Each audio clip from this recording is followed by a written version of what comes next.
আমার আল্লাহ তাআলা বলে জিবরাইল যাও যাও ওই জাহান্নামের মধ্য থেকে দুইটা বান্দাকে আবার সামনে নিয়ে আসো। হযরত জিবরাইল আলাইহিস সালাতু ওয়াস সালাম জাহান্নামের মালিক ফেরেশতাকে বলবে, ও মালিক ফেরেশতা, জাহান্নামের মধ্যে ঢুকে যাও। জাহান্নামের মধ্য থেকে দুইটা বান্দা শুধু ইয়া হান্নান ইয়া মান্নান বলে চিৎকার করে ওই দুইটা বান্দাগুলোকে আমার সামনে নিয়ে আসো। ওই সাইয়্যিদুল মালাইকা হযরত জিবরাইল আলাইহিস সালাতু ওয়াস সালাম যখন মালিক ফেরেশতাকে বলবে, মালিক ফেরেশতা জাহান্নামের মধ্যে ঢুকে যাবে, জাহান্নামের মধ্যে দুইটা বান্দা করে খুঁজতে থাকবে, কিন্তু দুইটা বান্দার বডিগুলো খুঁজে পাবে না। মালিক ফেরেশতা জিবরাইল আলাইহিস সালাতু ওয়াস সালামকে বলেন, হে জিবরাইল, জাহান্নামীদেরকে তো খুঁজে পাওয়া যাইতেছে না। জিবরাইল আলাইহিস সালাতু ওয়াস সালাম আমার মালিকের আরশ আজিমের সামনে গিয়ে সিজদায় পড়ে যাবে। জিবরাইল আলাইহিস সালাতু ওয়াস সালাম বলেন, ও দয়ার মালিক, ওই জাহান্নামের মধ্যে তো ওই দুইটা বান্দাগুলো তুই খুঁজে পাওয়া যাইতেছে না। আমার আল্লাহ তাআলা বলবে, জিবরাইল, ওই সময় আমার অনুমতি ছাড়া গিয়েছ, যাও যাও ওই দুইটা বান্দা অমুক জায়গার মধ্যে আছে, অমুক জায়গার মধ্যে গেলে বান্দাগুলো খুঁজে পাওয়া যাইব। হযরত জিবরাইল আলাইহিস সালাতু ওয়াস সালাম মালিক ফেরেশতাকে বলবে, মালিক ফেরেশতা জাহান্নামের অমুক স্থানের মধ্যে যাওয়ার পর দেখবে ওই দুইটা বান্দার কোনো চেহারা নাই, কোনো বডি নাই, ওই দুইটা বান্দা একদম আগরের আঙ্গার হয়ে গেছে। আর শুনতে পাবে ইয়া হান্নান আর ইয়া মান্নান, ওই জাহান্নামের সর্দার জাহান্নামের মধ্য থেকে ওই দুইটা বান্দাকে জিবরাইল আমিনের কাছে নিয়ে আসব। জিবরাইল আলাইহিস সালাতু ওয়াস সালাম ওই দুইটা বান্দা কি আল্লাহর আরশ আজিমের সামনে নিয়ে যাবে। ওই দুইটা বান্দাকে আল্লাহর সামনে হাজির করার পর দুইটা বান্দা বলবে, আল্লাহ, তোমার জাহান্নামে তো ভয়ঙ্কর, তোমার জাহান্নাম আমরা সহ্য করতে পারি না। আয় আল্লাহ, শত শত বৎসর ধরে আপনি আমাদেরকে একটু জাহান্নামে দিয়েছেন, আপনি আমাদেরকে একটু জান্নাতের নিয়ামতটা দেন। আল্লাহ বলবে, আরে দুইটা বান্দার দুইটা মানুষ, আমি আল্লাহ তো সুন্দর তোমাদেরকে জমিন দিলাম, আমি আল্লাহ তোমাদেরকে তো সুন্দর আসমান দিলাম, আসমান পাওয়ার পর জমিন পাওয়ার পর আমি আল্লাহ তাআলা ইবাদত করতে পারো না, আমি তোমাদেরকে জান্নাতের মধ্যে দেওয়া হবে না। আল্লাহ তাআলা বলেন, আফা হাসিবতুম আন্নামা খালাকনাকুম আবাসান ওয়া আন্নাকুম ইলাইনা লা তুরজাউন। আল্লাহ তাআলা বলবেন, হে দুইটা যুবক সন্তান, হে দুইটা ইনসান, আমি আল্লাহ তোমাদেরকে দুনিয়ার মধ্যে পাঠাইছিলাম আমি আল্লাহর ইবাদত করার জন্য, কিন্তু আমি তো তোমাদেরকে অনর্থক বানাই নাই। আমি আল্লাহ তোমাদেরকে কেন বানাইলাম? আল্লাহ তাআলা অন্য একটা আয়াতের মধ্যে বলেন, ওয়ামা খালাকুতুল জিন্না ওয়াল ইনসা ইল্লা লিয়াবুদুন মা খালাকুতুল জিন্না ওয়াল ইনসি বিখার জুজ ইবাদত নিস্তে মাকসুদ আজ্জাহাম।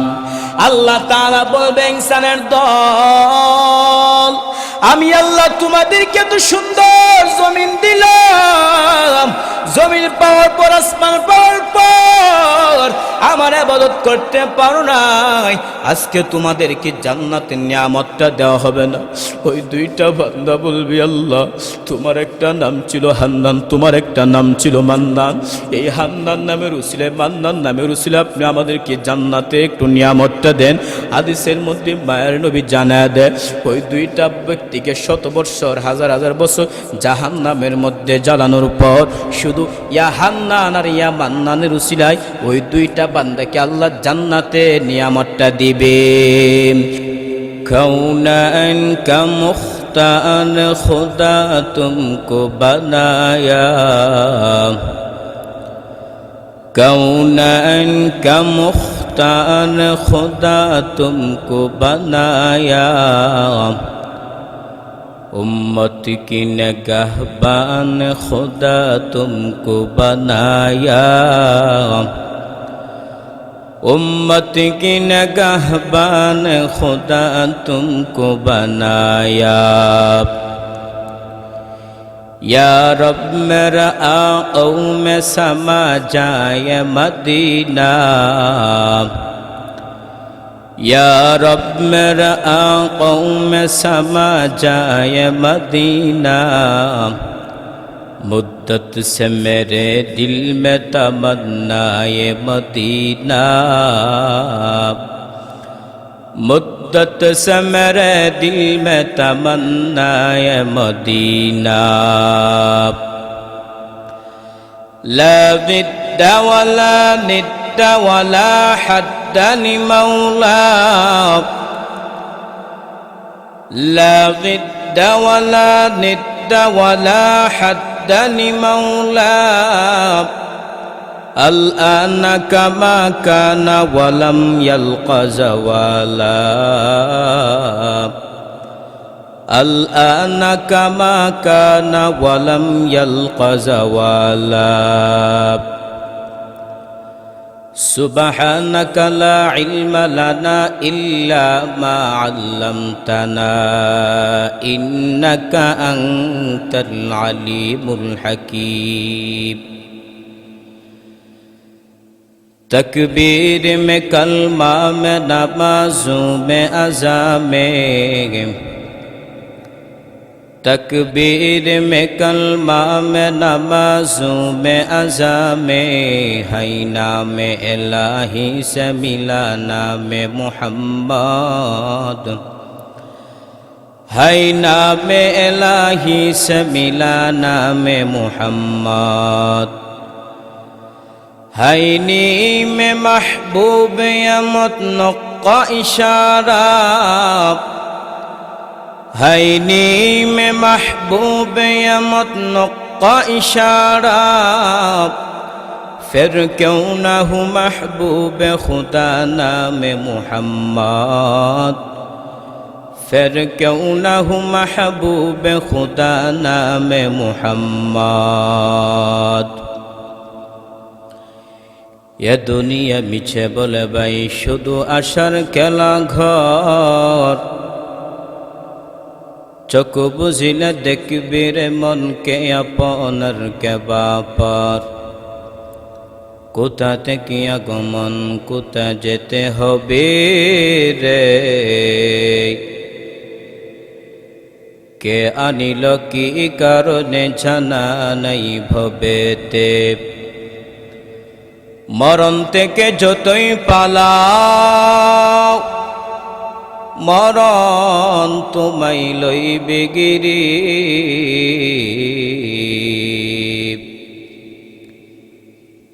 যদিও সুদূর আকাশ পরে লুকাও সেটাই লাগিয়ে সিঁড়ি।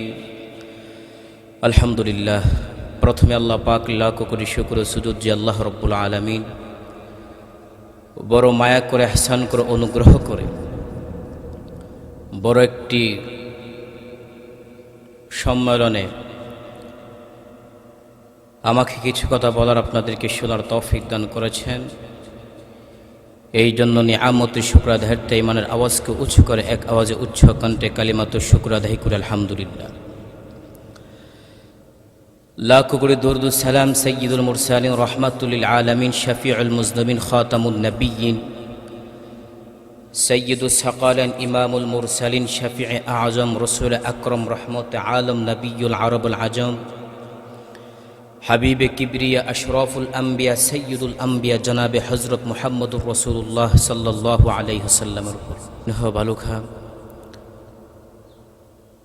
বাজারের উদ্যোগে ইসলামী মহাসম্মেলন মহতি মাহফিলের সম্মানিত সভাপতি, প্রধান অতিথি, বিশেষ অতিথিবৃন্দ, জাতির মাতার মুকুট ওরাসাতুল আম্বিয়া হযরত উলামায়ে কেরাম, দূর দূরান্ত থেকে আল্লাহ পাকের আশিকিন, জাকিরিন, শাকিরিন, মুহিব্বিন, মুরব্বিন আজম, আমার কলিজার টুকরা যুবক বন্ধুগণ, স্নেহ ছোট ভাই, পর্দার অন্তরের শ্রদ্ধেয় সম্মানিত মা ও বোনেরা,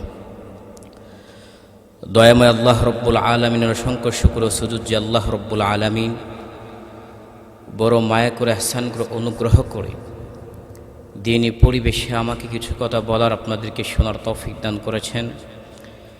এই জন্য নিয়ামতের শুকর আদায়তে ইমানের আওয়াজকে উঁচু করে এক আওয়াজে উচ্চ কণ্ঠে কালিমাত শুকর আদায় করে আলহামদুলিল্লাহ। লাখ কোটি দরুদ ও সালাম সাইয়্যিদুল মুরসালিন রাহমাতুল লিল আলামিন শফিউল মুজনুবিন খাতামুন নবিয়্যিন সৈয়দুস সাকালাইন ইমামুল মুরসালিন শফিয়ে আজম রসুল আকরম রহমত আলম নবীল আরবুল আজম হাবিব কিবরিয়া আশরাফুল আম্বিয়া সৈয়দুল আম্বিয়া জনাবে হজরত মুহাম্মদুর রসুল্লাহ সাল্লাল্লাহু আলাইহি ওয়াসাল্লামের উপর আমি পবিত্র কুরআনুল কারীম থেকে ছোট্ট একটি আয়াত এবং মহানবী শ্রেষ্ঠ নবীর হায়াত নবীর অসংখ্য গণিত আমি বাণী থেকে একটি হাদিস পাঠ করেছি। আয়াত এবং হাদিসকে সামনে রেখে অল্প কিছুক্ষণ আমাকে এবং আপনাদেরকে আমলে নিতে শোনার তৌফিক দান করুন। সবাই বলেন আমিন। আল্লাহ বলেন, ইয়া আইয়ুহাল্লাযীনা আমানু, হে ঈমানওয়ালারা, হে মুমিনেরা, হাল আদুল্লুকুম আলা তিজারাহ, আমি কি তোমাদেরকে এমন একটা ব্যবসার প্রতি ইশারা করব, তুনজিকুম মিন আযাবিন আলীম, যেই ব্যবসার মাধ্যমে তোমরা আল্লাহর আযাব থেকে রক্ষা পাইবা। আয়াতের পরের আয়াতেই বলতেছে তুমিনুনা বিল্লাহ, আল্লাহর উপর এবং তার রাসূলের উপর বিশ্বাস স্থাপন করতে হবে। ওয়া তুজাহিদুনা ফি সাবিলিল্লাহি বিআমওয়ালিকুম ওয়া আনফুসিকুম, এবং আল্লাহর রাস্তায় জিহাদ করার দুইটা তরিকা, একটা হচ্ছে সম্পদের মাধ্যমে, আরেকটা হচ্ছে নিজের দেহকে যুদ্ধের ময়দানে বিলীন করে দেওয়ার মাধ্যমে জিহাদ। আল্লাহ রসুল বলেন, আল কাইয়িসু মান দানা নাফসাহ ওয়া আমিলা লিমা বা'দাল মাউত, সৌভাগ্যবান ওই ব্যক্তি যে নাকি মৃত্যুর পরে কি হবে সেই বিষয়ে নিয়ে হিসাব নিকাশ করে।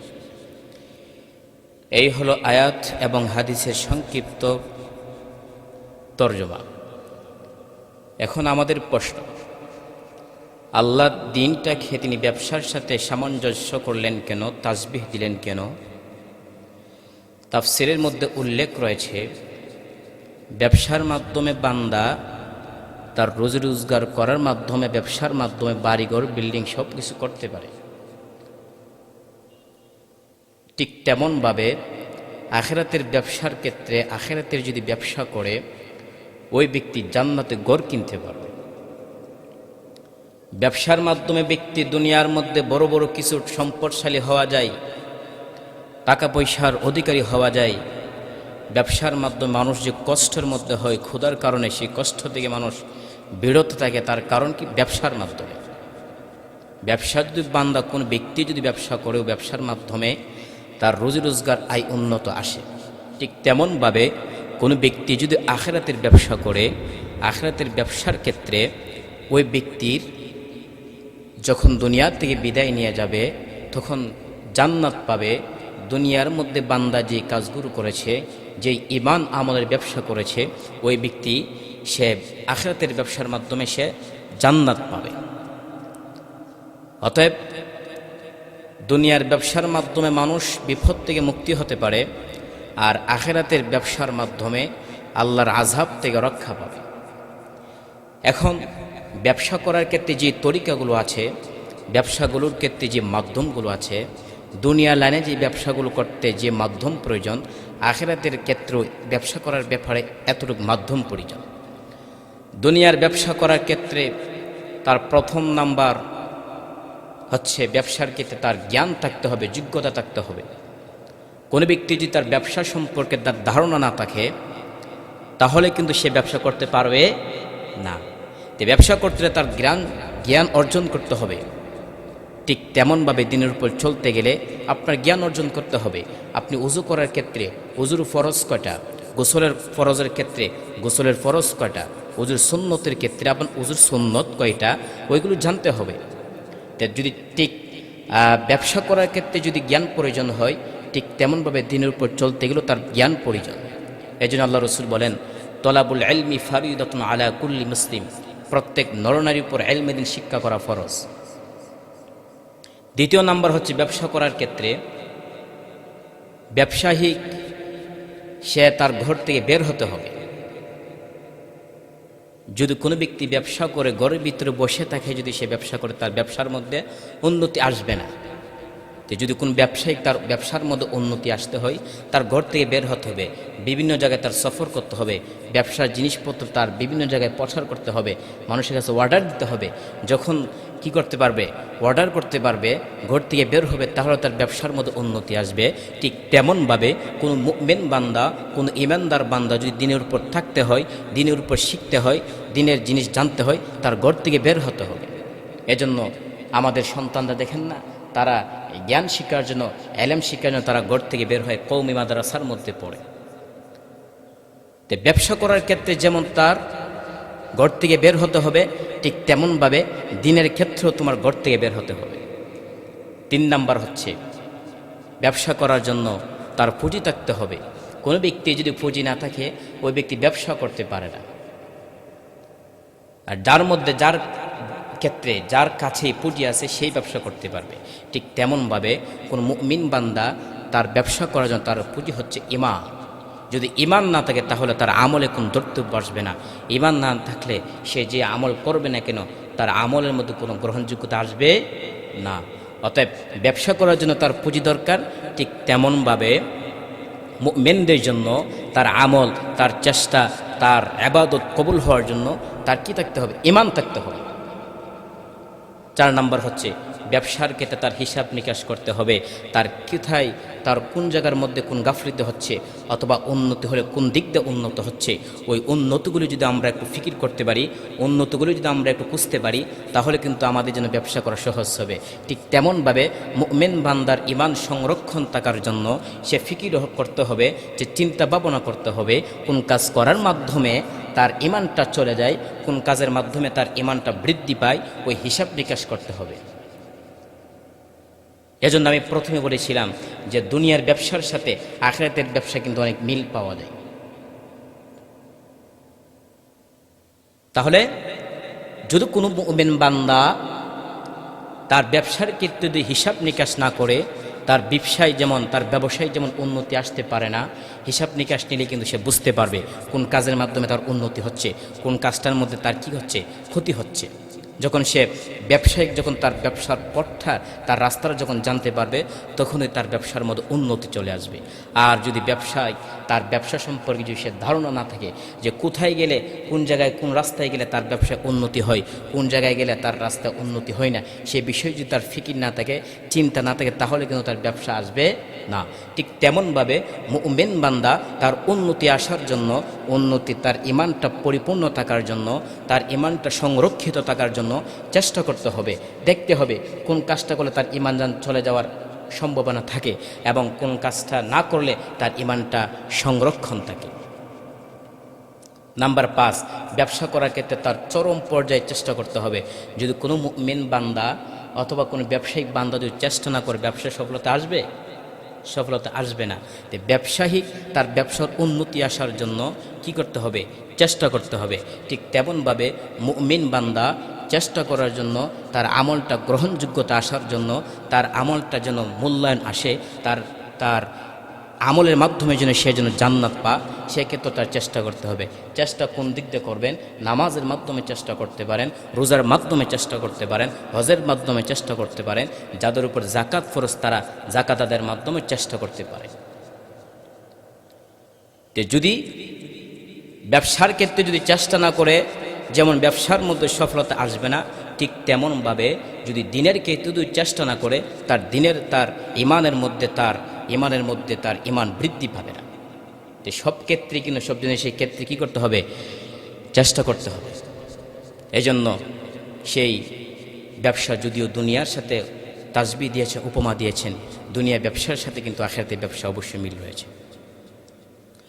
আল্লাহ তাআলা বলেন, ইয়া আইয়ুহাল্লাযীনা আমানু হাল আদুল্লুকুম আলা তিজারাহ, ইয়া আইয়ুহাল্লাযীনা আমানু, হে ঈমানওয়ালারা, হে মুমিনেরা, হাল আদুল্লুকুম আলা তিজারাহ, আমি কি তোমাদেরকে এমন একটা ব্যবসার প্রতি ইশারা দিব, তুনজিকুম মিন আযাবিন আলীম, যার মাধ্যমে তোমরা আল্লাহর আযাব থেকে রক্ষা পাইবা। এক নাম্বার হচ্ছে তুমিনুনা বিল্লাহ, আল্লাহ এবং তার রাসূলের উপর বিশ্বাস স্থাপন করতে হবে। এক নাম্বার হচ্ছে তুমিনুনা বিল্লাহ ওয়া রাসূলি, এক নাম্বার হচ্ছে আল্লাহ এবং তার রাসূলের উপর বিশ্বাস স্থাপন করতে হবে। আল্লাহর উপর বিশ্বাস স্থাপন কেমন করবা? কত আল্লাহর বান্দা ঘরের মধ্যে যখন বিল্ডিং ঘরের মধ্যে যখন বসে থাকে, বান্দার চতুর্দিকে যখন জানলা দিয়ে গ্লাস ফিট করে যখন কোনো আবহাওয়া বাহির থেকে আসার কোনো সম্ভাবনা থাকে না, ওই ব্যক্তি মনে মনে ধারণা করে যে আমার আল্লাহ আমাকে দেখতেছে না। ওই বান্দা ঘরের মধ্যে থাকার পর বান্দা ঘরের মধ্যে বিভিন্ন গুনাহের কাজে লিপ্ত থাকে। অথচ আল্লাহ জানা দেন ইনসানের দল, হে জিন জাতির দল, তোমরা কই লুকাইয়া থাকবা, আমি আল্লাহ তো অবশ্যই সব দেখতেছি। অতএব কোনো ব্যক্তি যদি মনে করে যে আমার আল্লাহ আমাকে দেখতেছে না, ওই ব্যক্তির কথা কোনো সঠিক হবে না। এজন্য আল্লাহর উপর সর্বহালতে সবসময় বিশ্বাস স্থাপন করতে হবে। বিশ্বাস করার পরে কাজগুলো করতে হবে। যদি তুমি বান্দা ওই কাজগুলো যদি তুমি না করো, যদি আল্লাহ রাসূলের আদর্শ অনুযায়ী যদি চলতে না পারো, তোমার ওই বিশ্বাসের কোনো লাভ হবে নাকি? আল্লাহর আদেশ মানতে হবে, রাসূলের পয়গম্বর আদর্শ অনুযায়ী যখন আমরা চলতে পারবো, তখন আমাদের জীবনটা বড় কামিয়াব। যদি আমরা রাসূলের কথা যদি আমরা না মানি, রাসূলের আদর্শ অনুযায়ী যদি আমরা চলতে না পারি, তারপরে যদি আমি সাইনবোর্ড লাগায় বলি, আমি যদি মিলাদুন নবীর জশ্নে জুলুস করার মাধ্যমে যদি আমি নবীর আগ্রহ দেখাই, ওই আগ্রহ কোনো কাজে আসবে না। এরে বান্দা, নবীর আদর্শ যদি নবীকে যদি ভালোবাসতে চাও, নবীর আদর্শ অনুযায়ী তোমার চলার চেষ্টা করতে হবে। যদি তুমি নবীকে ভালোবাসো, ওই নবীর ভালোবাসা দ্বারা কোনো তোমার জান্নাত পাওয়া সম্ভব না। এরা নবীর আশিক। একটা ঘটনা বললেই বুঝতে পারবেন। নবীর চাচা আবু তালেব, নবীর চাচা আবু তালেব রহমাতুল লিল আলামিন যখন মা নাই বাবা নাই, নবীর চাচা আবু তালেব নবীর গার্জিয়ান হয়ে গেলেন। নবীর চাচা আবু তালেব নবীর অভিভাবক হয়ে গেলেন। নবীর নবীর চাচা আবু তালেব নবীর গার্জিয়ান হয়ে গেলেন। নবীর চাচা আবু তালেব যখন নবীকে গার্জিয়ান করে যখন চলাফেরা করতেছে, নবীর ধর্মের দাওয়াত দেওয়া যখন আরম্ভ করলেন, ধর্মের দাওয়াত দিতে দিতে ওই রহমাতুল লিল আলামিন যখন ধর্মের দাওয়াত দেওয়া আরম্ভ করলো, ওই মক্কার যত লিডাররা আছে, যত নেতারা আছে, সব নেতারা মিলে চাচা আবু তালেবের কাছে এসে বলা আরম্ভ করলো, ওরে আবু তালেব, তোমার বাতিজা মুহাম্মদ আমাদের ধর্ম বাদ দিয়া সে অন্য একটা ধর্মের কথা বলে, অন্য একটা ধর্মের কথা মানুষের কাছে প্রচার করে।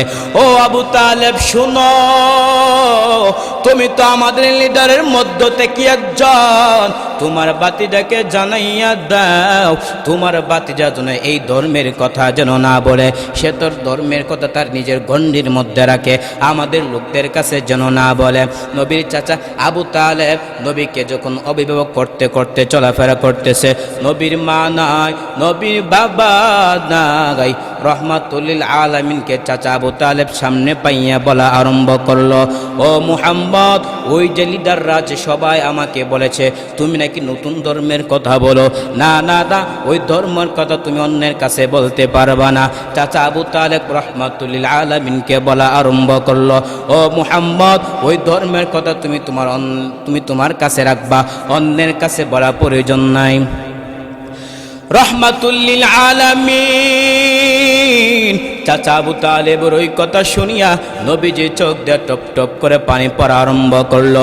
চাচা আবু তালেব বলে, ও মুহাম্মদ, আমি তো তোমাকে এমন কোনো কথা বলি নাই যেই কথা বলার কারণে তুমি মুহাম্মদের মনের বড় কষ্ট হবে। ও বাতিজা চোখের পানি মুছো, আমি তোমার কান্না সহ্য করতে পারি না, কেননা এই মক্কার জমিনে তোমার মা নাই, তোমার বাবা নাই, কেউ নাই, তোমার গার্জিয়ান বলতে কেউ নাই, আমি চাচা হলাম তোমার অভিভাবক, আমি তোমার কান্না বিন্দু পরিমাণ সহ্য করতে পারবো না। এইভাবে যখন বলা আরম্ভ করলেন, রহমাতুল্লিল আলামিন বলেন, চাচা আপনি আমাকে জান দিয়া মহব্বত করেন জানি, আপনি আমাকে বড় ভালোবাসেন জানি, কিন্তু না না, কষ্টিন কালো সম্ভব না। আমি আল্লাহ তাআলা, আমাকে আল্লাহ তাআলা রহমাতুল্লিল আলামিন হিসেবে দুনিয়াতে প্রেরণ করেছে। এই ধর্ম আমি এক জায়গায় রাখবো, আমি একা একা আমল করবো, সেটা কষ্টিন কালো সম্ভব না। আপনি চাচা আমার অভিভাবক থাকলে থাকেন, না থাকলে নাই। আপনি চাচা আমার সাহায্য আসলেন, না আসলে নাই। তারপর আমি আপনার বাতিজা হওয়ার পর ধর্মের দাওয়াত দেওয়া বন্ধ করব না। আবু তালেব ডাক দেয়া বলে, মুহাম্মদ ওই লিডাররা আমাকে বলেছে বলে দেওয়ার জন্য, এই জন্য তোমাকে আমি বলে দিলাম। তবে যাও যাও, আমি বলার পর তোমাকে মারার বেত্রাঘাত চেষ্টা করবে, আমি বলার পর তোমাকে মারার ফন্দি করবে। তবে শুনো শুনো, আমি চাচা আবু তালেব যতদিন দুনিয়ার মধ্যে থাকবো ততদিন তোমাকে বেত্রাঘাত করার কেউ চেষ্টা করবে, কেউ মারার ফন্দি করবে, ওই দুঃসাহস কেউ করতে পারবে না। কাদেরে কুদরত দারি বরকামাল আনতা রব্বি আনতা হাসবি জুল জালাল। আবু তালেব নবীকে ভালোবাসতে, শুধু নবীকে ভালোবাসতে জান্নাত পাওয়া সম্ভব না। নবীর আদর্শ অনুযায়ী চলার চেষ্টা করতে হবে, নবীর আদর্শ অনুযায়ী চলতে হবে। যখন তুমি ওই কাজগুলো করবা তখন তুমি জান্নাতে অধিপতি হইবা, তখন তুমি জান্নাত পাওয়ার আশা করতে পারবা। কিন্তু বান্দা, তুমি যদি নবীর আদর্শ অনুযায়ী চলতে না পারো, তোমার ভিতরে কোনো শান্তি নাই, তুমি জান্নাত পাইবা না। যখন তুমি আল্লাহ তাআলার হুকুম মেনে চলবা, নবীর আদর্শ অনুযায়ী যখন তুমি চলবা, তখন তুমি জান্নাত পাইবা। আর বান্দা, জান্নাতের মধ্যে যদি যাইতে পারো, নিজের জীবনটা বড় সফল কাম হবে। কিন্তু যদি জাহান্নামের মধ্যে যাও, জাহান্নাম কেমন ভয়ঙ্কর, জাহান্নাম কেমন ভয়ঙ্কর। মুসনাদুল ইমাম, ইমামে আজম আবু হানিফা রাহমাতুল্লাহ আলাইহি তার একটা কিতাব লিখেছে, ওই কিতাবের মধ্যে আছে আব্দুল্লাহ ইবনে আনাস থেকে বর্ণিত, তিনি একটা হাদিস এনেছেন যে জাহান্নামের মধ্যে শত শত বৎসর দুইটা ব্যক্তি ইয়া হান্নান আর ইয়া মান্নান বলে চিৎকার করবে। যখন রুহুল আমিন হযরত জিবরাইল আলাইহিস সালাতু ওয়াস সালাম যখন শুনবে, তিনি জাহান্নামের মধ্যে প্রবেশ করবে। রুহুল আমিন সাইয়্যিদুল মালাইকা হযরত জিবরাইল আলাইহিস সালাতু ওয়াস সালাম আমার মালিকের ওই জাহান্নামের মধ্যে যখন দুইটা বান্দা হান্নান মান্নান চিৎকার যখন শব্দ শুনতে পাবে, সাইয়্যিদুল মালাইকা হযরত জিবরাইল আলাইহিস সালাতু ওয়াস সালাম আমার মালিকের আরশে আজিমের সামনে গিয়ে সিজদায় পড়ে যাবে। আমার মালিককে বলবে, ও মালিক, আপনার দুই বান্দা জাহান্নামের মধ্যে শুধু ইয়া হান্নান ইয়া মান্নান বলিয়া চিৎকার করে। বলে, কেন এসেছো? বলে, আমার মালিক জানে। তার উপর জিজ্ঞাসা করে, বলে, ও আল্লাহ, আমার হাতের মধ্যে পরিপূর্ণ টাচ লেগে গেছে, আমার অন্তরে শুয়ে গেছে বান্দা। এই বান্দাদের হান্নান মান্নান চিৎকারগুলো শুনিয়া, ও আল্লাহ, যদি ওয়ার্ডটা দেখেন এই হান্নান মান্নান বলনেওয়ালা লোকগুলাকে আপনার সামনে হাজির করব। আমার আল্লাহ তাআলা বলে, জিবরাইল যাও যাও, ওই জাহান্নামের মধ্য থেকে দুইটা বান্দাকে আবার সামনে নিয়ে আসো। হযরত জিবরাইল আলাইহিস সালাতু ওয়াস সালাম জাহান্নামের মালিক ফেরেশতাকে বলবে, ও মালিক ফেরেশতা, জাহান্নামের মধ্যে ঢুকে যাও। জাহান্নামের মধ্য থেকে দুইটা বান্দা শুধু ইয়া হান্নান ইয়া মান্নান বলে চিৎকার করে, ওই দুইটা বান্দাগুলোকে আমার সামনে নিয়ে আসো। ওই সাইয়্যিদুল মালাইকা হযরত জিবরাইল আলাইহিস সালাতু ওয়াস সালাম যখন মালিক ফেরেশতাকে বলবে, মালিক ফেরেশতা জাহান্নামের মধ্যে ঢুকে যাবে। জাহান্নামের মধ্যে দুইটা বান্দা কোলে খুঁজতে থাকবে, কিন্তু দুইটা বান্দার বডিগুলো খুঁজে পাবে না। মালিক ফেরেশতা জিবরাইল আলাইহিস সালাতু ওয়াস সালামকে বলেন, হে জিবরাইল, জাহান্নামীদেরকে তো খুঁজে পাওয়া যাইতেছে না। জিবরাইল আলাইহিস সালাতু ওয়াস সালাম আমার মালিকের আরশে আজিমের সামনে গিয়ে সিজদায় পড়ে যাবে। জিবরাইল আলাইহিস সালাতু ওয়াস সালাম বলেন, ও দয়ার মালিক, ওই জাহান্নামের মধ্যে তুই ওই দুইটা বান্দাগুলো তুই খুঁজে পাওয়া যাইতেছে না। আমার আল্লাহ তাআলা বলবে, জিব্রাইল ওই সময় আমার অনুমতি ছাড়া গিয়েছ, যাও যাও ওই দুইটা বান্দা অমুক জায়গার মধ্যে আছে, অমুক জায়গার মধ্যে গেলে বান্দাগুলো খুঁজে পাওয়া যাইব। হযরত জিব্রাইল আলাইহিস সালাতু ওয়াস সালাম মালিক ফেরেশতাকে বলবে, মালিক ফেরেশতা জাহান্নামের অমুক স্থানের মধ্যে যাওয়ার পর দেখবে ওই দুইটা বান্দার কোনো চেহারা নাই, কোনো বডি নাই, ওই দুইটা বান্দা একদম আগরের আঙ্গার হয়ে গেছে। আর শুনতে পাবে ইয়া হান্নান আর ইয়া মান্নান, ওই জাহান্নামের সর্দার জাহান্নামের মধ্য থেকে ওই দুইটা বান্দাকে জিব্রাইল আমিনের কাছে নিয়ে আসবো। জিব্রাইল আলাইহিস সালাতু ওয়াস সালাম ওই দুইটা বান্দা কি আল্লাহর আরশে আজিমের সাথে নিয়ে যাবে।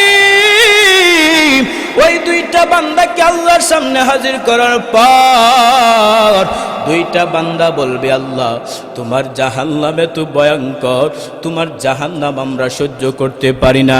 আয় আল্লাহ, শত শত বৎসর ধরে আপনি আমাদেরকে একটু জাহান্নামে দিয়েছেন, আপনি আমাদেরকে একটু জান্নাতের নিয়ামতটা দেন। আল্লাহ বলবে, আরে দুইটা বান্দার দুইটা মানুষ, আমি আল্লাহ এত সুন্দর তোমাদেরকে জমিন দিলাম, আমি আল্লাহ তোমাদেরকে তো সুন্দর আসমান দিলাম, আসমান পাওয়ার পর জমিন পাওয়ার পর আমি আল্লাহ তাআলা ইবাদত করতে পারো না, আমি তোমাদেরকে জান্নাতের মধ্যে দেওয়া হবে না। আল্লাহ তাআলা বলেন, আফা হাসিবতুম আন্নামা খালাকনাকুম আবাসান ওয়া আন্নাকুম ইলাইনা লা তুরজাউন।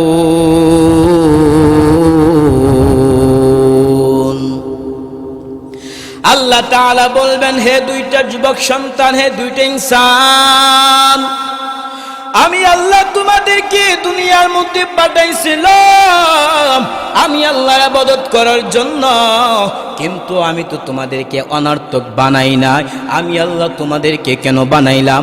আল্লাহ তাআলা অন্য একটা আয়াতের মধ্যে বলেন, ওয়ামা খালাকুতুল জিন্না ওয়াল ইনসা ইল্লা লিয়াবুদুন, মা খালাকুতুল জিন্না ওয়াল ইনসি বিখার জুজ ইবাদত নিস্তে মাকসুদ আজ্জাহাম। আল্লাহ তাআলা বলবেন, ইনসানের দল, আমি আল্লাহ তোমাদেরকে তো সুন্দর জমিন দিলাম, জমিন পাওয়ার পর আসমান পাওয়ার পর আমার ইবাদত করতে পারো নাই, আজকে তোমাদেরকে জান্নাতের নিয়ামতটা দেওয়া হবে না। ওই দুইটা বান্দা বলবি, আল্লাহ তোমার একটা নাম ছিল হান্নান, তোমার একটা নাম ছিল মান্নান, এই হান্নান নামের উসিলে মান্নান নামের উসিলে আপনি আমাদেরকে জান্নাতে একটু নিয়ামতটা দেন। হাদিসের মধ্যে মায়ের নবী জানায় দেয়, ওই দুইটা ব্যক্তিকে শত বৎসর হাজার হাজার বছর জাহান্নামের মধ্যে জ্বালানোর পর শুধু ইয়া হান্নান আর ইয়া মান্নানের উসিলায় ওই দুইটা বান্দাকে আল্লাহ জান্নাতে নিয়ামতটা দিবে। ইয়া ইলাহি তো মেরা মাবুদ হ্যায়, या इलाही तू मेरा माशूक है, या इलाही मुझसे मुझको दूर कर, या इलाही तू मेरा माशूक है, या इलाही तू मेरा हन्नान है, या इलाही तू मेरा मन्नान है। कुफ्र शिर्क मेरे दिल से दूर कर, मेरे दिल में इश्क हक गुलजार कर। সুতরাং বান্দা জাহান্নাম কেমন ভয়ঙ্কর, জাহান্নাম তো অনেক ভয়ঙ্কর। ওই জাহান্নামের মধ্যে কোন ব্যক্তি, কোন ছেলে মেয়ে কেউ জাহান্নামের আযাব সহ্য করা সম্ভব না। কিন্তু তুমি বান্দা আল্লাহ হুকুম আহকাম মেনে যখন তুমি চলতে পারবা, যখন তুমি নামাজটা ঠিকমতো পড়বা, যখন তুমি রোজাটা ঠিকমতো আদায় করবা, যখন তুমি আল্লাহ তাআলার ইবাদত করতে পারবা, তখন তো আল্লাহ তোমার জন্য জান্নাতটার জান্নাত অবশ্যই দিবে। জান্নাতটা কেমন নিয়ামত আমার আল্লাহ তাআলা হাদিসে কুদসিতে বলেন, আ'দাতু লিইবাদিয়াস সালিহিন, সালেহ বান্দাদের জন্য আমি আল্লাহ এমন একটা জান্নাত রেডি করে রাখলাম। বলে মালা আইনুন রাআত, পৃথিবীর কোনো চোখ ওই জান্নাতটা দেখে নাই, ওয়ালা উযুনুন সামিআত, পৃথিবীর কোনো কর্ণ শ্রবণ করে নাই, ওয়ালা খাতার আলা কলবি বাশার, পৃথিবীর কোনো অন্তর উপলব্ধি করতে পারে না। জান্নাতটা কেমন হবে? ওই জান্নাতটা আমার জন্য তোমার জন্য আল্লাহ বানাইয়া রাখছে। ওই জান্নাতে অধিপতি যদি হইতে চাও, বান্দা নামাজগুলো ঠিকমতো আদায় করবা, বান্দা রোজাগুলো ঠিকমতো আদায় করবা, বান্দা হজগুলো ঠিকমতো আদায় করবা। যখন তুমি এই আমলগুলো করতে পারবা, তখন তুমি আল্লাহ তুরি জান্নাত অধিপতি হইতে পারবা। এরে নবীর উম্মতের দল, হে যুবক সন্তান, পা দুইটা আগা দে, আমি তোর পা দুইটা ধরে বলি, যুবক সন্তান গো, সময়টায় কাজে লাগাও। জাহান্নামের আযাব কেউ সহ্য করা সম্ভব না। শুধু জাহান্নাম কেমন একটা ভয়ঙ্কর হবে। হাসরের মাঠে সূর্যটা এখন তো বর্তমানে বিজ্ঞানীদের মতো একটা সূর্য 30 কোটি 9 লক্ষ মাইল উপরে সূর্য থাকে, কিন্তু এখন সূর্য নাই। হাসরের ময়দানে সূর্যটা আধার নিকট চলে আসবে। আল্লাহ তাআলা বলবেন, সূর্য তোর যত তাপ আছে তুই জমিনের মধ্যে ছেড়ে দে। সূর্যের তাপে জমিনটা হয়ে যাবে তামাম, গুনাহগারের মগজ বাতের মারের মতো টকবক ফুটতে থাকবে। ওই হাসরের মাঠ কেমন একটা ভয়ঙ্কর মাঠ। ওই দিন শুধু মানুষ থেকে পলায়ন করবে। আল্লাহ তাআলা বলেন, ইয়াউমা ফিরুল মারউ মিন আখিহি, ওই দিন তার ভাই থেকে পলায়ন করবে। ওয়া উম্মিহি ওয়া আবিহি, মা বাবা থেকে সন্তান পলায়ন করবে। অথচ দুনিয়ার মধ্যে একটা সন্তান মা বাবা ছাড়া থাকতে পারে না, অথচ ভাই ছাড়া থাকতে পারে না। কিন্তু হাসরের মাঠটা এমন একটা ভয়ঙ্কর হবে, হাসরের মাঠটা এমন একটা অস্তিত্ব চলে আসবে। হাসরের মাঠের মধ্যে মানুষ শুধু ইয়া নাফসি বলে আহ্বান করবে। মানুষ তার বাবা থেকে পলায়ন করবে, মানুষ তার ভাই থেকে পলায়ন করবে, মানুষ তার সন্তান স্ত্রী থেকে পলায়ন করবে। অথচ দুনিয়ার মধ্যে একটা মানুষ তার স্ত্রী ছাড়া থাকতে পারে না, সন্তান ছাড়া থাকতে পারে না। কিন্তু হাসরের ময়দান এত ভয়ঙ্কর, এত ভয়ঙ্কর। হাসরের ময়দানে ব্যক্তি শুধু ইয়া নাফসি বলে আহ্বান করবে গো। ওই জাহান্নাম থেকে সম্ভব না। হাসরের মাঠটা ভয়ঙ্কর হবে। একটা সূর্য যখন তাপ দেবে, তার 12টা মুখ জমিনের মধ্যে দিবে, দেওয়ার পরে গুনাহগারের মগজ বাতের মারের মতো টকবক করে ফুটতে থাকবে। শুধু তাই না, অন্যদিকে জাহান্নাম কঠিন হুঙ্কার মারে। আল্লাহ তাআলা বলবে, ফেরেশতার দল, তোমরা জাহান্নামকে ভালোভাবে ধরো।